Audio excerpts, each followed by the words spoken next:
Ini Yohana, berperan sebagai mahasiswi, dan ini Awan, berperan sebagai dosen kami. Yang ini Naning, berperan sebagai mahasiswi, dan aku, Debbie, berperan sebagai mahasiswi. Lalu ada Rian, berperan sebagai mahasiswa, dan yang terakhir ada Reza, berperan sebagai mahasiswa. Kita akan membahas terkait analisis strategi pada perusahaan Apple Incorporation. Sebelum kita masuk pada strategi-strategi daripada perusahaan tersebut, terlebih dahulu kita akan mengetahui terkait dengan latar belakang dan visi misi dari perusahaan tersebut. Mungkin ada yang bisa menjelaskan terkait dengan visi dan misi, latar belakang dan visi misi perusahaan tersebut. Pak. Oke, Yuana silakan untuk menjelaskan terkait latar belakang dan visi misi perusahaan tersebut. Jadi latar belakang Apple Incorporation ini sebelumnya bernama Apple Computer. Nah, Apple Incorporation ini adalah sebuah perusahaan multinasional yang berpusat di California dan bergerak dalam bidang perancangan, pengembangan, dan penjualan barang-barang yang meliputi elektronik perangkat lunak komputer serta komputer pribadi. Nah, Apple Incorporation ini didirikan pada tanggal 1 April 1976 dan dikorporasikan menjadi Apple Computer pada tanggal 3 Januari 1977. Nah, pada tanggal 9 Januari 2007 ini, kata komputer dihapuskan untuk mencerminkan fokus Apple terhadap bidang elektronik konsumen pasca peluncuran iPhone. Sedangkan untuk visi dan misi dari Apple Incorporation ini, visinya yaitu Apple di setiap meja, sedangkan misinya yaitu Apple memicu revolusi komputer pribadi pada tahun 1970-an dengan Apple II dan diciptakan kembali komputer pribadi pada tahun 1980 dengan Macintosh. Apple berkomitmen untuk membawa pengalaman komputasi personal terbaik kepada pelajar, pendidik, profesional kreatif, dan konsumen di seluruh dunia melalui inovatif software, hardware, dan persembahan internet. Kemudian selanjutnya, identifikasi peluang dan tantangan pada perusahaan Apple Incorporation tersebut. Yang pertama ada kesempatan. Jadi Apple Incorporation ini memiliki kesempatan untuk mengembangkan produknya mulai dari pemutaran musik, iTunes, dan teknologi ke dalam ponsel format.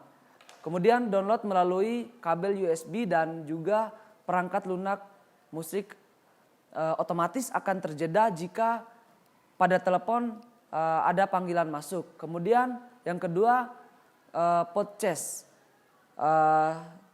di-download acara radio yang dapat di-download dari internet dan kemudian diputar ulang pada iPod. Kemudian perangkat dan perangkat MP3 lainnya. Akhirnya pendapatan dihasilkan dari bayaran langganan atau pendapatan yang dihasilkan dari penjualan lainnya. Kemudian ancaman. Jadi ancaman terbesar bagi perusahaan IT seperti Apple Incorporation ini, yang pertama sangat tingginya tingkat kompetisi di pasar teknologi sehingga popularitas iPod dan Apple Watch tunduk pada permintaan dan akan terpengaruh jika ekonomi mulai goyah dan permintaan akan jatuh untuk produk mereka. Kemudian yang kedua, Apple ini rentan terhadap kebocoran informasi yang dapat merugikan keuntungan mereka sendiri. Selanjutnya kita akan memasuki mengenai identifikasi kelemahannya. Jadi mungkin ada yang tahu terkait dengan identifikasi kelemahan pada PT iPhone Incorporation tersebut.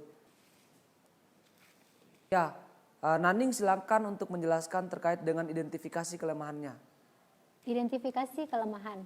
Hal ini melaporkan bahwa iPod Nano Apple mungkin memiliki layar rusak.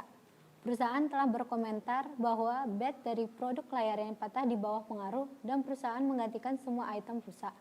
Hal ini merupakan tambahan masalah dengan iPod awal baterai yang rusak, di mana perusahaan menawarkan pelanggan bebas kasus baterai.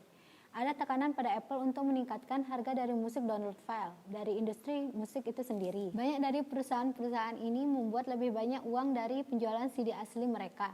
Apple telah menjual sekitar 22 juta iPod pemutar musik digital dan lebih dari 500 juta lagu dari toko musik iTunes Hal itu dapat dianggap sebagai kelemahan komersial.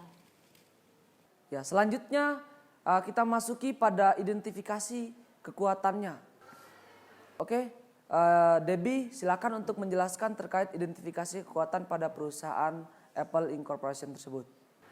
Apple adalah perusahaan yang sangat sukses. Penjualan dari pemutar musik iPod telah meningkatkan laba kuartal hingga $320 pada Juni tahun 2005. Persepsi merek yang menguntungkan juga meningkatkan penjualan komputer Macintosh.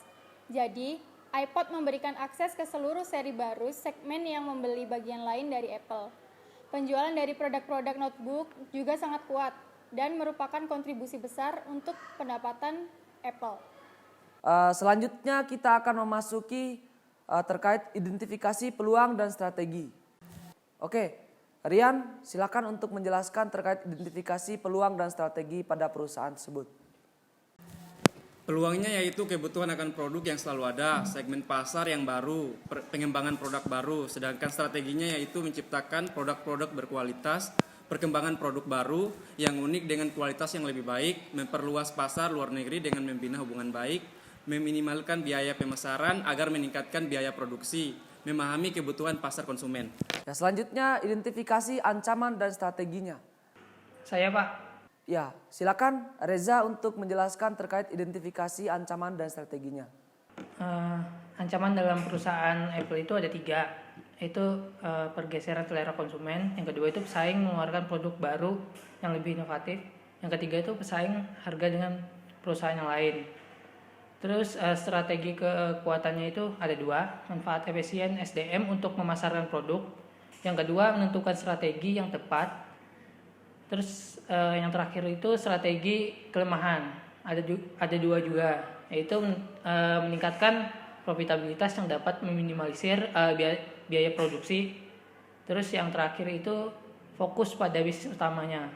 Itulah materi terkait analisis strategi pada perusahaan Apple Incorporation.